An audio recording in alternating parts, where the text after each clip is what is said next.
Yes, I already absent. Sri D. Rajya.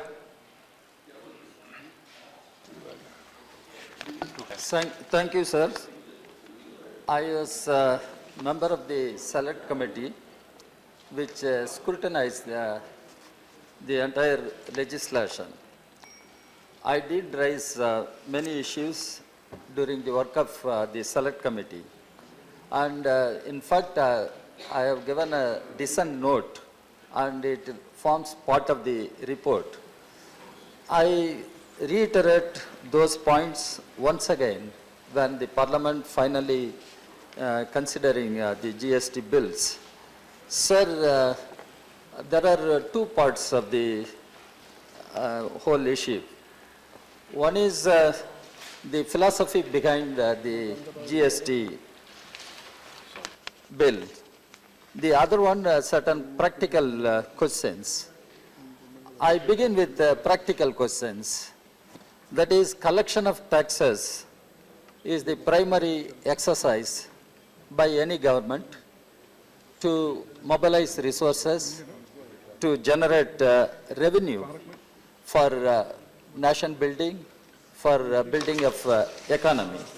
Sir, when we move towards GST regime, we should keep in mind India is a country where we have tremendous unequal economic development, unequal regional development.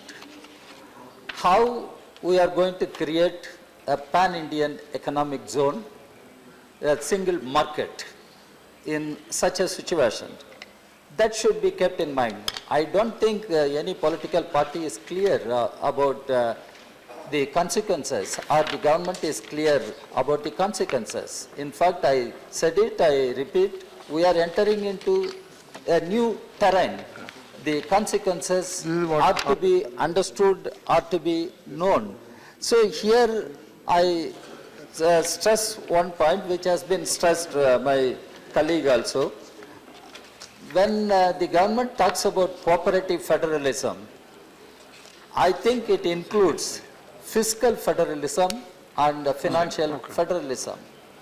How the government is going to ensure the fiscal federalism, because there are certain issues. The GST Council and the GST Council, the center has more weightage, 1/3. And this question was discussed in the select committee. We argued, but finally the government sticks to its position. But this is going to be a real problem, a challenge. It can adversely impact the financial powers of the state governments, because the states should have financial autonomy to an extent in a country like ours. And always there is a demand, devolution of powers. When we say devolution of powers, it decentralization of powers. It means the financial powers also. And state must have financial autonomy to an extent in a federal structure as we have today. This GST regime can adversely impact that financial autonomy of state governments. For instance, I was given a memorandum by trade unions, and trade unions are asking in the context of GST bill in the Parliament, building and other construction workers' welfare cess and BD workers' welfare cess must be protected and given exemptions, and welfare levies collected from constructions and for auto workers' welfare under Tamil Nadu Manual Workers Act must be protected. Who can assure them? This is a demand from several trade unions, and this concerns millions of workforce, millions of workers. And when we move towards GST regime, who is going to ensure all these things? That is where I am asking the central government. How are you going to assure the state governments to protect their interests? Then again, sir, what is the protection to MSME products? What is the protection to agro-based products? What is the protection to the farmers, promotion of farmers and their products? So this needs to be understood. India is not just a small country, simple country. It is a vast country with tremendous diversities and difficulties. How are you going to address when you move towards GST regime? Because here I expressed my doubt. I did it in the past also. Sir, the corporates can have advantage, can take advantage. They want a free flow of goods, free flow of services, and they want to be assured of their profit, everything. But whether we can protect the interests of people, whether we can, it was discussed in the Select Committee, what would be its impact on the prices? What would be its impact on the inflation? Nobody could answer. Even now we cannot answer what would be the impact on prices and inflation, whether the people at large, the consumers will benefit out of it. That is also a big problem. And here comes the other question. I fight with Mr. Subramania Swamy on many issues, but I tend to agree with him on one issue, that GST network. And it was discussed, why can't you involve public sector banks? Now State Bank of India is emerging as the single largest central bank in the country, but you are involving IDBI and other private sector banks, and CAG has come out in public domain, that is there. CAG doesn't have access, will not have access to the database. So how are you going to address this question? Some private agencies will be having your data, and they will not be in public domain, and CAG cannot have access, and this is a very serious issue. And Mr. Subramania Swamy, from your party, from your side, raised that issue. And what is the response of the government? What is the response of the government? We will have to think over. We will have to think over these things. So these are some of the real issues that we will have to face at this point of time, because after all it is Parliament. We pass the legislation. Tomorrow Parliament should be held responsible for all consequences. People will ask the Parliament.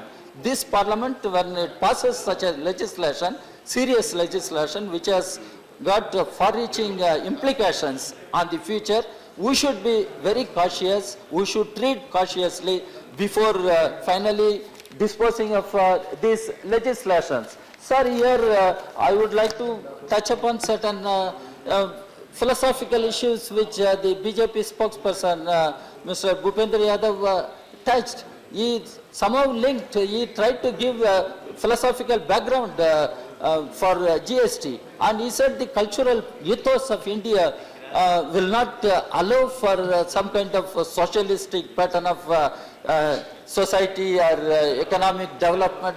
I wonder what is the cultural ethos he understands. He was referring to Swami Vivekananda. I would really want him to read what Swami Vivekananda spoke about Buddha, and Buddhist philosophy is the Indian cultural ethos, if you ask me. And Buddhism believes in compassion, concern for fellow citizens. That's a Buddha. I can quote. No. Dr. Ambedkar, when he spoke in a conference in Colombo, he did say Buddhism stood for democracy and socialistic pattern of society. That is a different thing. Why Dr. Ambedkar compared Buddha and Karl Marx? Buddha or Marx? And if Karl Marx said exploitation is the root cause of miseries of the people, Buddha said dukkha. And he said Marx used the term exploitation, Buddha used the term dukkha. And Marx and Buddha, why Ambedkar had to compare Buddha and Marx? So let us try to understand. It should not become poverty of philosophy. We should discuss philosophy as philosophy.